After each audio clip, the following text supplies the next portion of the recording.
Hello, everyone. Thank you so much for joining me on this wonderful evening. I'm absolutely delighted you're here with me right now. Before we dive into today's content, I want to take a moment and say something important. If you're passionate about expanding your English skills through engaging historical narratives, I'd be incredibly grateful if you could hit that subscribe button. The support from viewers like you truly makes a difference in allowing me to continue bringing you these captivating historical tales that will enhance your learning journey. Your subscription is the heartbeat of what we do here, and it enables us to dedicate our time and resources to crafting these stories for you. Now, let me tell you about someone extraordinary.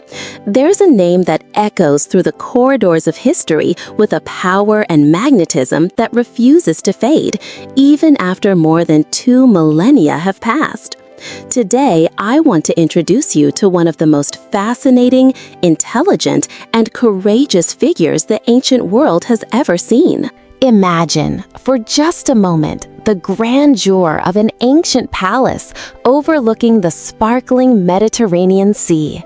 Picture towering marble columns, intricate mosaics, and rooms filled with treasures from across the known world. Imagine the weight of an entire nation resting on your shoulders. Imagine wielding influence over the most powerful men in the world, men who commanded armies, controlled empires, and shaped the destiny of millions. Now imagine being a woman in a world where women were expected to be silent, ornamental, and obedient. This is the world of Cleopatra.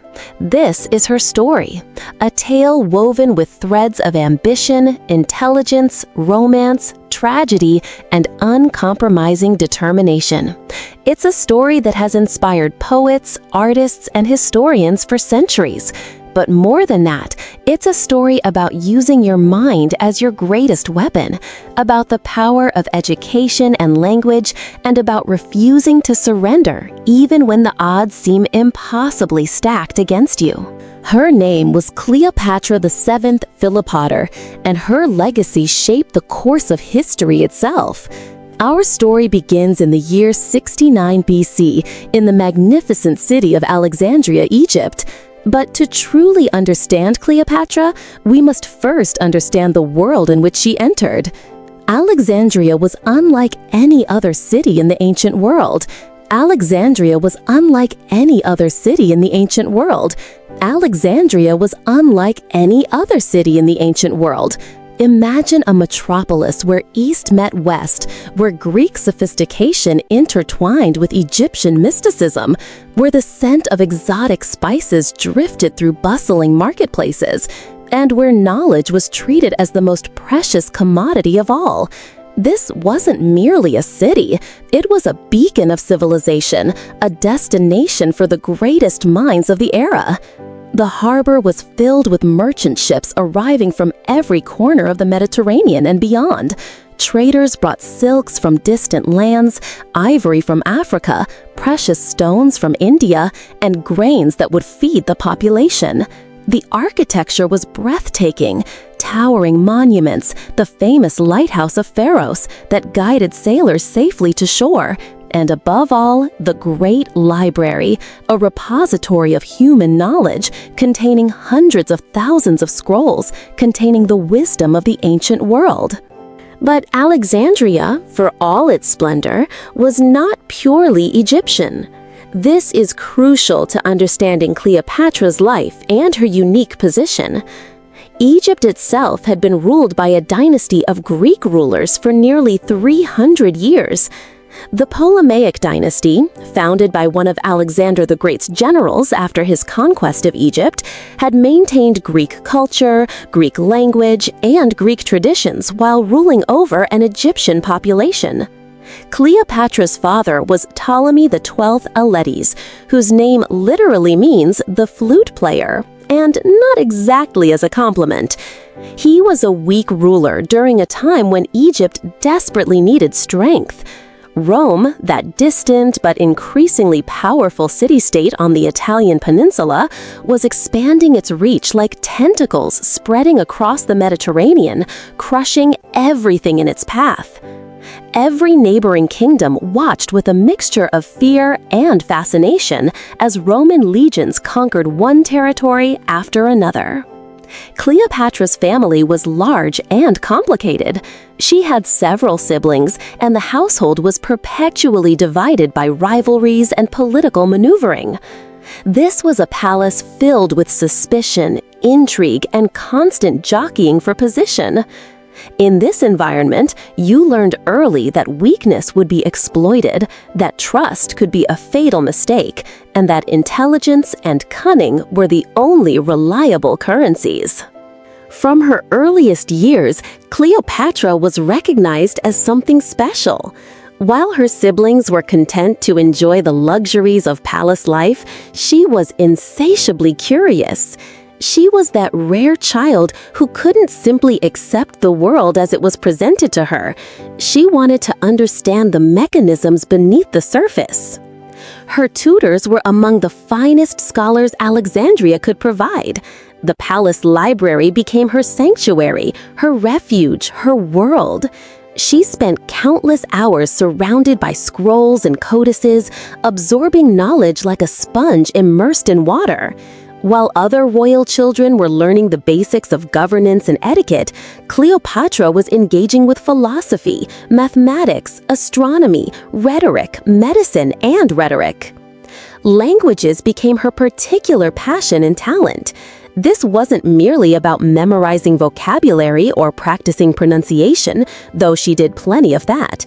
For Cleopatra, languages represented something far more profound.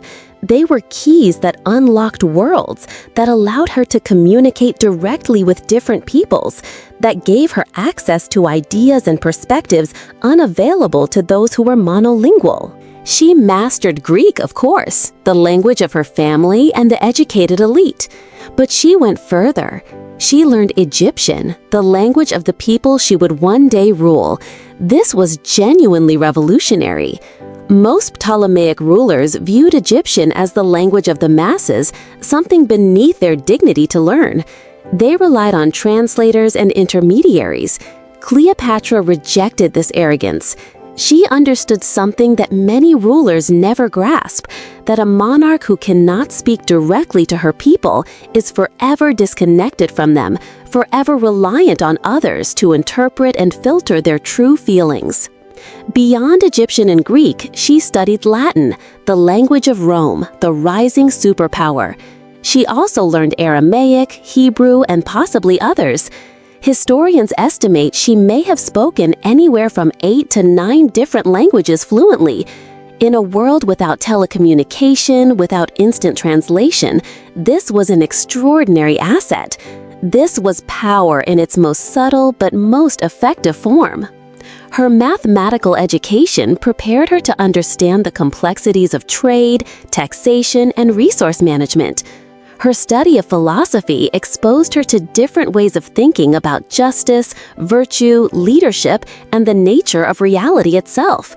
Her knowledge of science, astronomy, medicine, and natural philosophy connected her to the great intellectual traditions of the Greek world. But perhaps most importantly, she learned rhetoric, the art of persuasion and communication. In the ancient world, the ability to speak eloquently, to construct an argument logically, to move an audience emotionally, this was prized above almost anything else. Cleopatra became a master of this art. When she spoke, people listened. When she argued a position, they found her reasoning compelling. Her tutors, those brilliant minds who shaped her education, recognized early that they were teaching someone extraordinary. They noted her sharp intellect, her insatiable appetite for knowledge, and her unusual ability to synthesize information from different domains. She could discuss philosophy while understanding its practical applications to governance. She could engage with mathematics while recognizing its real-world utility for managing an empire. By the time she reached adolescence, Cleopatra had become the most educated person in the palace and arguably one of the most educated people in all of Egypt. But education alone would not be enough for what was to come. In the year 51 BC, when Cleopatra was just 18 years old, her father died. She had been dreading this moment and preparing for it simultaneously, understanding that his death would throw Egypt into turmoil. According to the traditions of the Ptolemaic dynasty, the throne would pass not to her alone, but jointly to her and her brother, Ptolemy XIII Philopator. He was only 10 years old, a child really, barely old enough to read properly, certainly too young to understand the complexities of ruling a nation. By the custom of their dynasty, this combination of an older sister and younger brother as co-rulers had happened before. In theory, they would rule together, supporting one another. In practice, Egypt was about to become a battleground. Cleopatra's brother was controlled entirely by his court, by ambitious men who saw him as a puppet through which they could wield power. The chief advisor was named Achilles, and he had absolutely no interest in sharing authority with an intelligent, capable woman who would not bow to his influence. While Cleopatra commanded the respect of the Egyptian people, who admired her ability to speak their language and her dedication to understanding their culture, these court conspirators plotted against her. What followed was a period of subtle political warfare.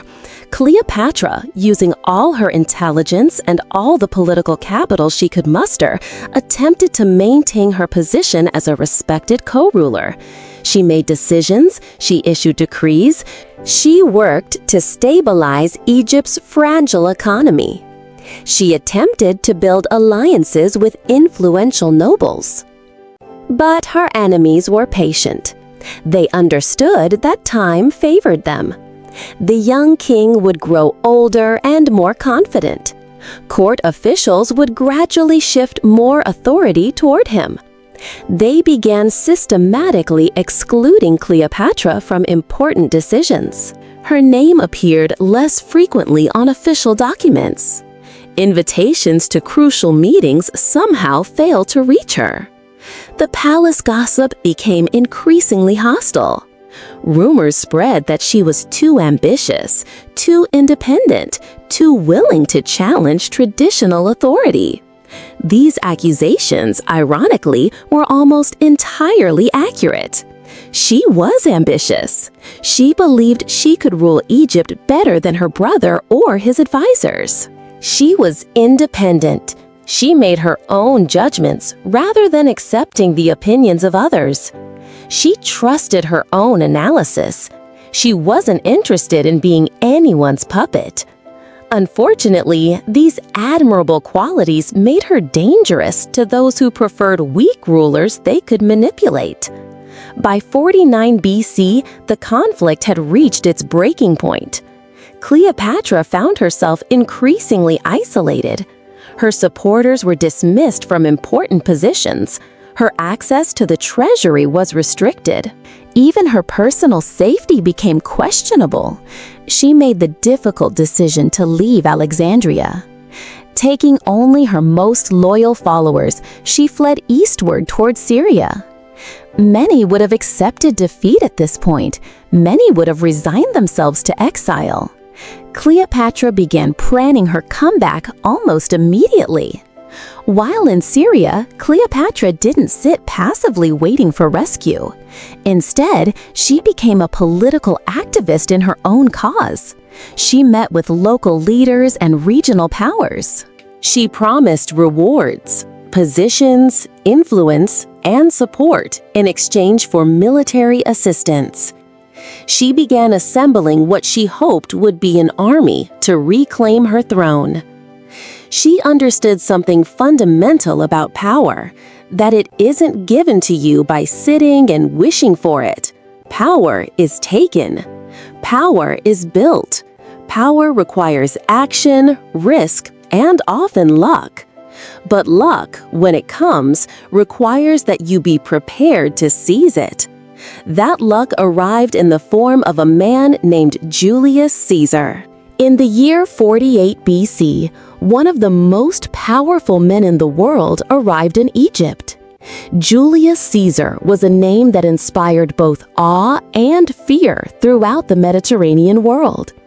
He was a military genius, a brilliant strategist, a skilled politician, and a man who had already conquered vast territories for Rome. Caesar had come to Egypt pursuing an enemy. His former ally, Pompey the Great, had fled to Egypt after being defeated by Caesar in a civil war.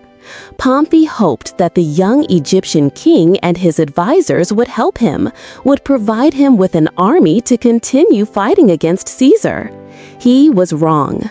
When Pompey arrived in Egypt, the advisors who controlled the young king Ptolemy XIII made a fateful decision. They ordered Pompey's assassination. They thought this would please Caesar, that it would earn them his friendship and support. It didn't work out that way. Caesar arrived in Alexandria a few days later and was scandalized by what had happened. Pompey had been a rival, yes, but he had been a respected general and a man of nobility. To kill him in such a manner, without honor, without a fight, struck Caesar as disrespectful and barbaric. Rather than being pleased, Caesar was angered by what he perceived as an insult. More importantly, Caesar now saw an opportunity. Egypt was rich, incredibly rich. Its agricultural output fed much of the Mediterranean world. It possessed vast treasures, valuable trade routes, and strategic importance that Rome could not ignore. The current advisors in power were ineffective, dishonorable, and weak. Caesar realized that if he controlled Egypt, he could significantly enhance Rome's power and his own position. Caesar took up residence in the royal palace in Alexandria. Now, according to the tradition of hospitality, he was the guest of the royal court. In reality, he was a conquering general with an army at his back, and the balance of power had shifted dramatically. This is when Cleopatra made perhaps the boldest move of her life. Cleopatra was in Syria, but she heard about Caesar's arrival in Alexandria. She understood immediately what was happening. Her brother's advisors were consolidating their power, and now they had a Roman general backing them up. Her situation looked increasingly hopeless. But she also understood something else, that if she could reach Caesar directly, if she could make him understand her position, if she could convince him that she was the better choice to rule Egypt, then everything could change. Rule Egypt, then everything could change. The problem was significant. Alexandria was controlled by her enemies. She couldn't simply walk through the gates and request an audience with Caesar. She would be arrested or killed immediately. So Cleopatra devised one of history's most audacious plans. Late one evening, a small boat approached the palace in Alexandria. A servant emerged, carrying what appeared to be a large rolled-up carpet, the kind of luxury item that would be an appropriate gift for a Roman general.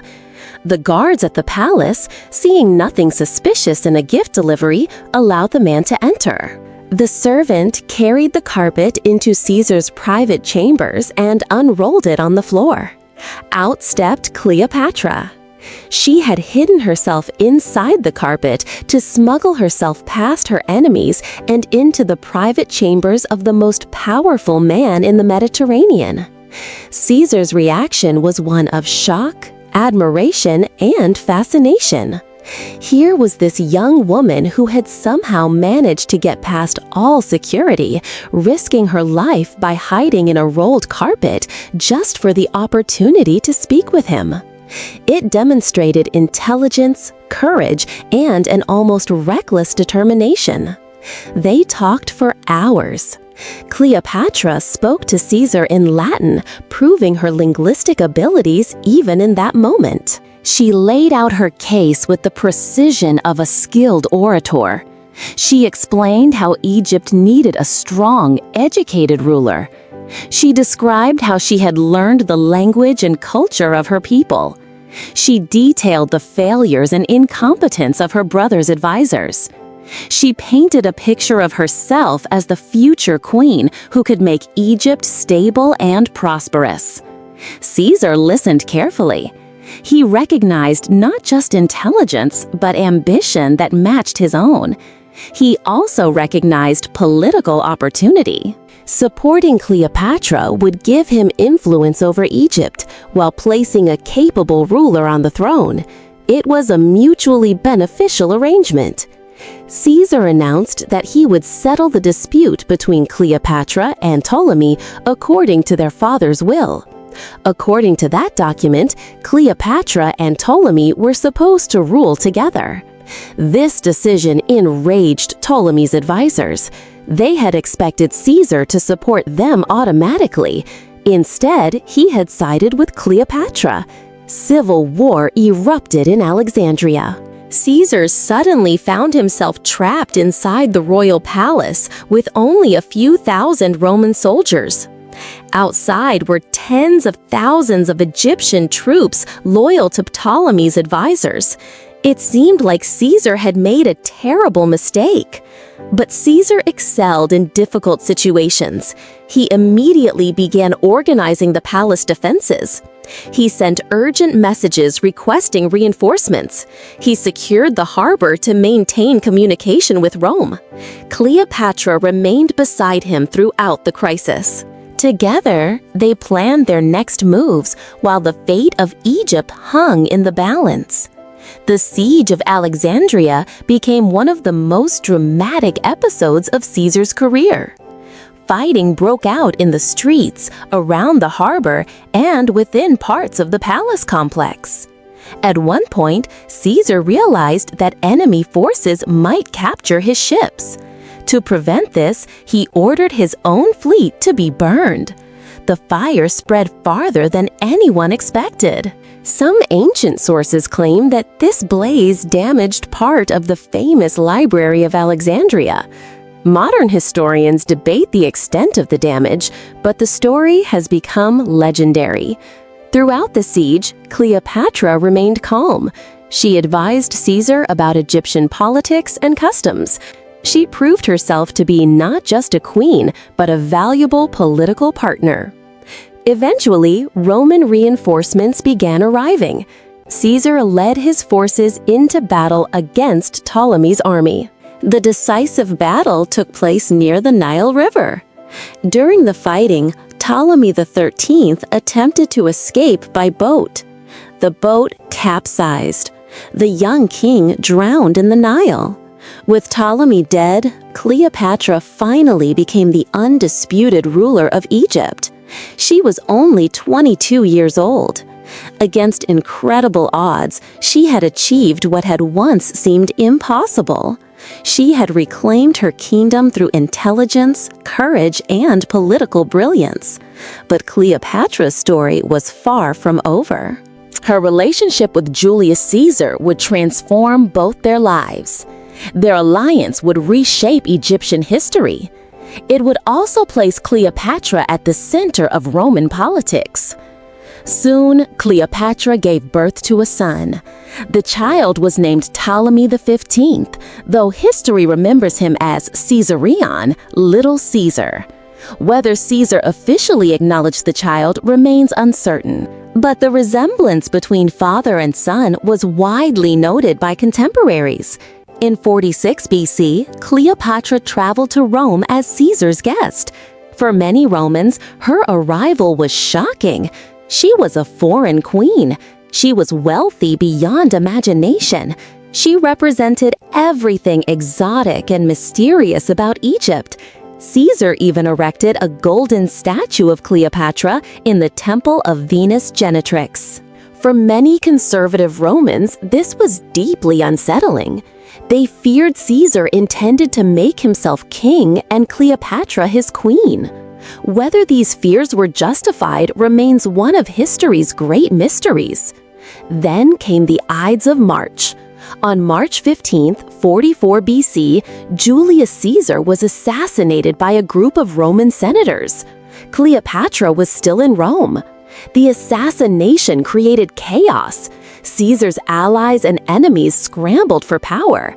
Cleopatra recognized that remaining in Rome had become dangerous. She quickly returned to Egypt. Back home, Cleopatra focused on strengthening her kingdom. She expanded trade. She improved agriculture. She invested in infrastructure. Under her rule, Egypt experienced renewed prosperity. Then another Roman entered her life, Mark Antony.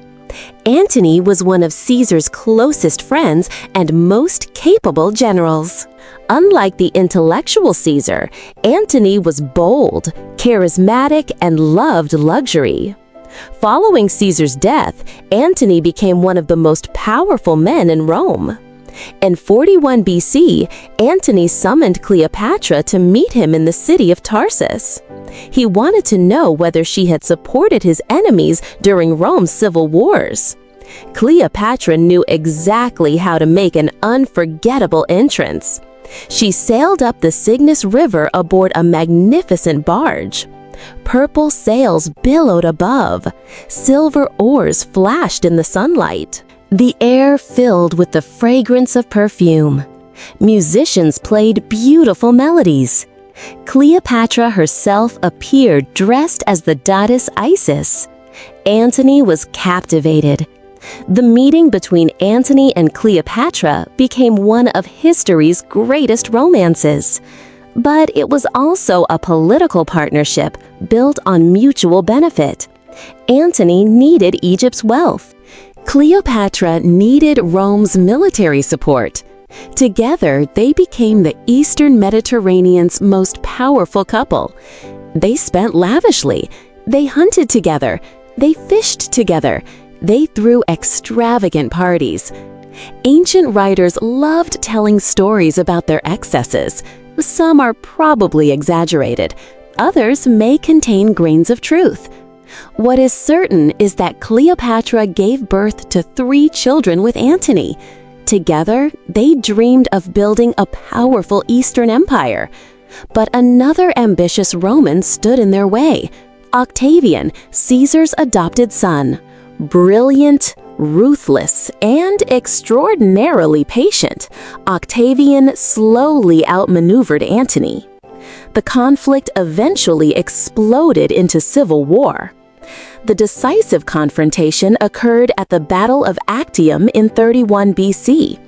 Antony and Cleopatra commanded a huge fleet. Octavian's fleet was smaller, but better led by his brilliant admiral Agrippa. During the battle, Cleopatra suddenly withdrew her ships. Historians still debate why. Perhaps she believed the battle was lost. Perhaps it had been planned in advance. Whatever the reason, Antony followed her. Without their leaders, their fleet collapsed. The defeat at Actium marked the end of Cleopatra's dream. Octavian pursued them relentlessly. Within a year, he invaded Egypt.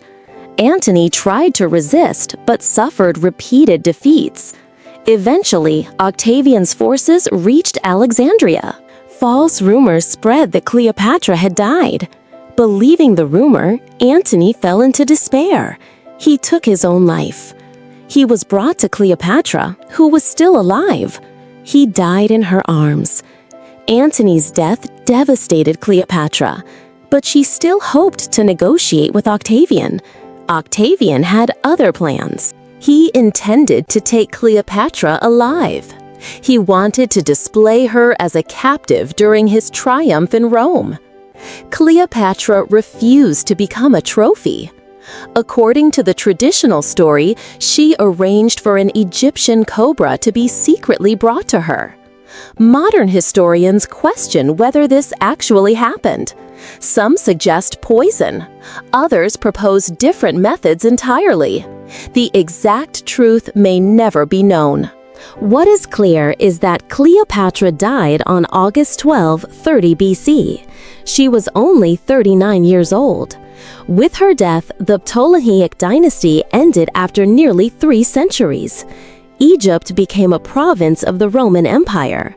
Octavian became the first Roman emperor, known as Augustus. Cleopatra's life became the subject of endless fascination. Roman writers portrayed her as a dangerous seductress. Later generations often romanticized her story. Shakespeare immortalized her in Antony and Cleopatra. Hollywood has repeatedly retold her tale. Yet many myths continue to overshadow the real woman. Modern historians paint a far more complex picture. She was highly educated. She spoke numerous languages. She understood economics. She understood diplomacy. She understood power. She survived one of history's most dangerous political environments for nearly 2 decades. Few rulers could claim the same. Cleopatra was neither a flawless heroine nor a simple villain. She was an extraordinary leader navigating extraordinary circumstances. She fought to preserve Egypt's independence against impossible odds. She failed, but even in failure, she achieved immortality. More than 2,000 years later, we still speak her name. Not because she was simply beautiful, not because she was merely seductive, but because she stood at the crossroads of civilizations. Her story reminds us how individuals can shape history, even when history ultimately overwhelms them. Cleopatra's life continues to challenge our understanding of power, ambition, identity, and legacy. She remains one of history's most unforgettable figures. Her intelligence proved as powerful as any army. Her diplomacy shaped the fate of kingdoms. Her determination kept Egypt independent for as long as possible. Even after her kingdom fell, her influence endured. History remembers not only victories, but remarkable lives. Cleopatra's story belongs among the greatest ever told. It is a story of brilliance, courage, love, tragedy, and survival. And above all, it is the story of a queen who refused to be forgotten. First, the value of continuous learning. Cleopatra never stopped studying. She never decided that she had learned enough. This hunger for knowledge gave her an advantage throughout her life. Second, the importance of adaptation. When circumstances changed, when she was forced into exile, when Caesar arrived, when Mark Antony entered her life, she adapted her strategies while maintaining her core values. Third, the power of authentic connection. Cleopatra's ability to speak Egyptian, to understand the Egyptian people's concerns and culture, made her more effective as a leader than rulers who saw their subjects as simply subjects. Fourth, the value of preparation meeting opportunity. When Caesar arrived, Cleopatra was ready. She hadn't wasted her years in exile sitting passively. She had been preparing, gathering resources, planning her return. Fifth, the importance of maintaining your dignity and your autonomy, even when circumstances are difficult. Rather than accept humiliation, Cleopatra chose a path that preserved her agency and her self-respect. Cleopatra's story is ancient, but it speaks to timeless human experiences. The struggle for power, the search for knowledge, the complexity of love and ambition, the challenge of maintaining integrity in a world that often demands compromise. As we continue on our own journeys, thank you again for being here.